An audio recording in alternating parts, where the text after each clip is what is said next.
the first one we did was the rice paper rolls, and that was Chinese influence. So the mini pavlovas is our Australian influence. Now the secret to this recipe, to do it successfully, is to make sure that you've got all your preparation or all your mise en place done before you begin. I did a lot of that before I started filming. So what you will need for this recipe is 2 egg whites, and I'll show you how to do those in a minute. You'll need vinegar, 1 teaspoon, which I've already got here, 1 cup of caster sugar. You need half a teaspoon of vanilla essence and 1 teaspoon of corn flour. Now I've already got my bowl sitting here waiting for my egg yolks. There are no yolks in this particular recipe, so you might think you're wasting these. Please don't use them in a scrambled egg recipe for breakfast in the morning. You can use them in any cakes that you're making. If you can't use them, you can also freeze them. So you can pop them in the freezer and use them another time, so please don't waste them. So I've got my 2 eggs ready here, and I'm very lucky because I have a Kenwood chef, and I'm going to get the Kenwood to do a lot of the mixing. You can also do this with an electric beater, hand beater, and you can also do it by hand using a balloon whisk. If you feel like you've got the muscles to do so, it will take you some time, but you will get it done. Anyway, now to do our egg whites, the secret to doing this is not to let any of the yolk into the whites. If you let the yolk into the whites, your recipe will be ruined. Now, because we're only doing 2 eggs in this case, I'll take my ring off. And I have washed my hands, but I'm just going to give them an extra rinse. And as I said, because I'm only doing 2, I can do it this way. If I was doing more than 2, if I was doing it for a larger organisation, I would do it into another bowl first, a smaller bowl. I'd crack the egg into my hand, I'd put the yolks in a bowl, and then I'd put the egg whites one at a time into the mixing bowl. The reason for that is when you get to 15 eggs and your 16th egg has egg yolks in it, you ruin the whole lot. You cannot use the whole lot, so just be aware of that. But today I'm going to just do it over the bowl. So I've cracked my egg, making sure I turn it round. You just want all that white to filter through your fingers, and you want to be able to take off that part of the eggshell and just swap. Now I have broken that egg yolk, so I'm not going to do any more with it other than put it straight into, so you can see I didn't get any in the shell and it's broken, so I'm putting it straight into that bowl. And of course, if you don't have your bin, you've got your scrap bowl on your bench. And then again, just a gentle tap, take off the top half of the eggshell, leaving the yolk, leaving it all falling through your fingers. You can see there that's just going to fall through, and pass the egg yolk into the other shell. Now making sure that your top shell is empty. Okay, you can have your fingers spread and you can actually pour that. I didn't do that with the first one because the yolk broke, but you can actually pass it between your hands like that until there's absolutely no white left, and then put that into your bowl. So those egg whites have gone in there. Now you can see why you have to wash your hands quite a lot when you're making meringues, because you're using your hands to get in amongst the mixture. So I did fill my sink there with water, but it's slowly draining away. So I obviously didn't have the plug in correctly. Okay, so let's get rid of that. Now the next part is just with the, preheat the oven, 180. Get your tray ready with your greaseproof paper on it. Now I ran out of greaseproof paper, so it's all, this is the last bit I've got. I'm going to use that greaseproof paper, and hopefully that's going to be enough, and if not, well, c'est la vie. I'll do it straight on the actual tray. So I've got my egg whites in the bowl and no trace of egg yolks whatsoever. So it says place all the ingredients for the meringues into the medium bowl and mix with electric beater until firm peaks. So next is my 1 cup of icing sugar, although I've made this before and it does actually say to put in the sugar a little bit of a time. So I might leave that till later and just not quite follow the recipe to the T, but I will put in the vinegar, and there is 4 tablespoons of boiling water. So make sure I boil my kettle. I'll put in my corn flour, my half a teaspoon rather, of vanilla essence. I didn't have this ready beforehand, but anyway, half a teaspoon of vanilla essence, that gives it a flavour. Straight into the sink with those. And these are the ingredients that I'm using. This is the white vinegar, the caster sugar, the corn flour and vanilla bean extract. You can use vanilla essence, it's a lot stronger, so just be careful of that. This one is just, I find it's a bit nicer. So I've put everything into the bowl except the sugar, and I'm waiting on my 4 tablespoons of boiling water. Now while I'm doing that, waiting for that, I'm going to put the bowl into here. I'm going to close this down and just bring it forward a little bit to make sure. I've got my piping bag ready. In the piping bag I've got a star tube. Now if you don't have a piping bag and a star tube, that's fine, because once the mixture is forming the peaks, it's actually quite easy to just use a spoon and do a base with the spoon and just build up the sides. So you can actually play with it a little bit.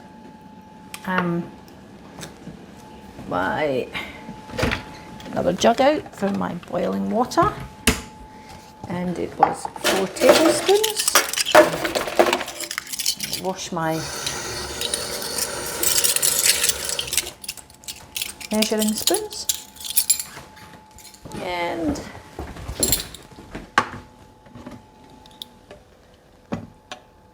by the time you've measured this out and put it into the jug and into your mixture, it won't quite be boiling quite so much, but that's measured. Put some water into there and start your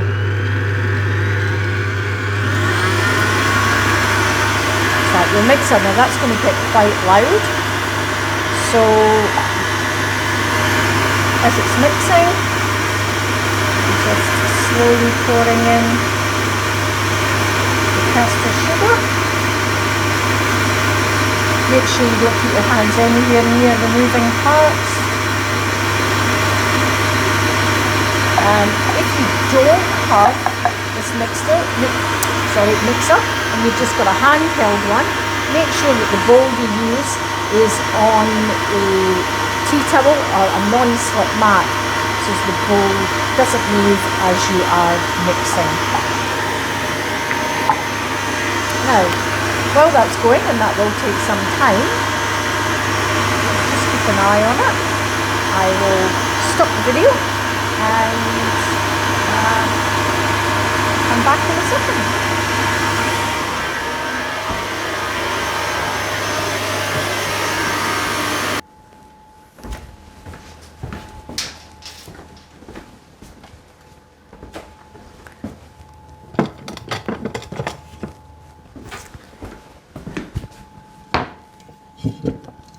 Okay, back to our mini pavlovas. You can see that the egg whites are really quite stiff, and when you lift up some out the bowl, you'll see they don't come down quite so easy. So I'm using a scraper, and as before, I've got my piping bag ready. So holding your piping bag on your index finger and thumb like so. Make sure you've got your piping tube. If you leave it on the bench like that, it shouldn't fall straight through. So if you can somehow do this without getting messy, and you just take the mixture and put the mixture in the hook of your index finger and thumb, you just wipe clean the spatula as you're putting it into the piping bag. And this should keep you nice and clean. And then as you it gets a bit full, you've got to just, put it down. Place the mixture down. And hopefully, I don't know if I'm going to get this all done in one. Maybe not, maybe do it in two. So this way, you see the mixture's not coming straight through. That's when you know that you've got it in what's called soft peak, the egg whites. Take the top of your bag, close it with your right hand if you're right-handed, left hand if you're left-handed. You see it's starting to come out the bottom, so just be careful that you do that over the bowl, because you're going to do another, put more what's left in the bowl back into the piping bag. So whatever drops back in, don't worry. And then taking your tray, I'll just move this across a bit. You're going to pipe your meringue nests. Now, as I've said, I'm maybe only going to try and get 3 or 4 out of this because that's all the greaseproof paper I've got. So you start at the bottom with a bit in the middle and just wind your way around, pushing down to give the base of the meringue nest like so. Come up, twist the top of your piping bag, again you should be doing that over the bowl, and then build up the walls at the side. So you may only need like so. So you keep doing that until you've used all your mixture, and you can just, as you get used to using the piping bag, you can do it in one go. So the idea is to leave a hole in the middle of the nests for your filling. So just keep going around the edge and come back into the middle a little bit. Just play with it. If it doesn't work, it really doesn't matter. It's egg white and it will be able to be used again and again. And I might get one more out of this. There we go. So I've still got some mixture left in there, so I'm just going to untwist my bag and open it up. Notice I'm leaving all on that on the chopping board so it's easy to clean afterwards. Again, if you can, actually you want that to go down over your hand. A bit awkward to do when you're on your own. If you've got your mum and dad there to help you, I know some mums and dads are filming, so thank you mums and dads. You're nearly coming to the end of what's been quite a difficult time with lockdown. Congratulations. There is light at the end of the tunnel. On the 25th of October, your darling will be back in school and we can do this in our kitchen at school. So that's all the mixture. Again, try and get the air out if you can by just gently pushing against the air pockets in the piping bag, and they'll come out in a big splat if you don't. So I've just got room there. There's a big splat for one more, and then the rest of my mixture will have to go on minus the greaseproof paper. Never mind. And I've possibly got, my first one was obviously the best one. There you go. And do you know what? You can just do that, pushing your thumb through. You can just have an extra couple of little bits if you've got younger brothers or sisters, they will love you for doing those special little bits just for them. Now, the meringue nests go into the oven at 180 for, just check, 10 minutes, and then you reduce it to 150 for 30 minutes. So mine is up to 180. Be very careful with that. Don't let them go too long because they will burn. So I'm just going to put on my timer for 10 minutes. And when the timer goes off, when the timer goes off, I'm going to reduce it to 150, as I've said. And while they're in the oven, you do your cleanup and you start to prepare your filling for the meringue nests. Now, today the filling that I have got is raspberries, blueberries, strawberries, and I've actually picked up Boula's Dollop Thick Cream. Now, I'm not endorsing a product, it just so happened that was the one that I picked up when I was in the shops. You can pick up any thickened cream, and after you've washed your piping bag and tube, you can actually do exactly as you've done with the meringue nest. You can thicken up your cream.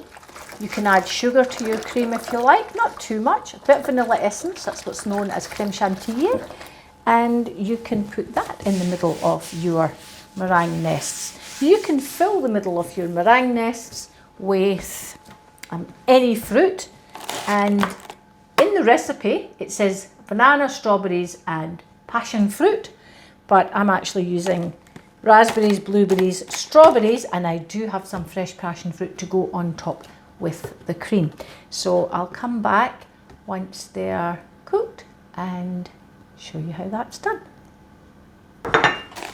As you can see in this is the last video in our food for special occasions that I think I'll make from home.